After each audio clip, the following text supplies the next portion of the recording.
hapon, ay gabi, Maynila, Mindanao, o sa buong mundo.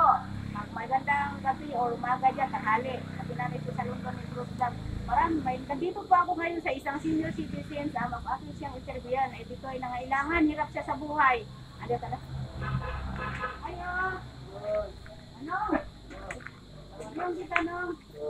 Gawas ko sa ari kay patay nito niya. Sira ang bahay namin eh. Interview lang kita nung, kung saan kitang ginabili mo pang araw-araw. Ang pagkabuhay namin, sabi ko sa libro, ay magagawa ng uling Para mong tingog. para mabili ng ilang kilo bigas, para mabubuhay kami sa pamilya namin. Tapos yan lang ang mga hanap buhay.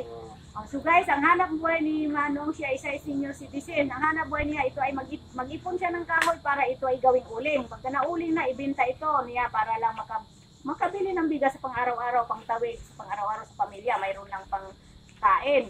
So kung sino man yung gustong mag-sponsor dito kay Manong, magpasalamat po kami ng marami sa inyo, labi na sa London Negros Vlog at sa Maynila, Mindanao.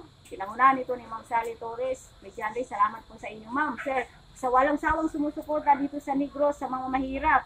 At isa pa, kung sino man yung may gustong tumulong punti, kahit anong maliit yan, tatanggapin po namin yan dahil kailangan po yan sa pang-araw-araw dito sa mahirap sa senior citizen. Magpasalamat po kami ng marami at labi na sa London Negros Vlog, Maynila, Mindanao, pinangunahan ni Ma'am Sally Torres Villande. Salamat sa inyo, Ma'am, sa walang sawang sumusuporta dito sa Negros. At ay mayroon kayong blessings na dumating, isinishare dito sa mahirap. Salamat po. At sino man yung na-interview noon, marunong po tayo mag-antay, matuto tayo mag-antay dahil hindi lang po kayo ang nag-aantay, marami po kayo, hindi ganun kadali. Kung mayroon darating sa amin, ihati po namin sa inyo yan. Pasalamat kami na marami sa inyo sa London Negros Vlog. Isa lang po ako taga-minsay dito sa mga senior, ipaalam ang ilang hanap buhay o kung sa yung ano yung kalagayan ng sa pamilya. Sitwasyon sa pamilya mahirap para maalam niyo. Kaya yan lang ang aking pinaalam sa inyo na isa lang din akong pantawid. Mahirap lang din po ako.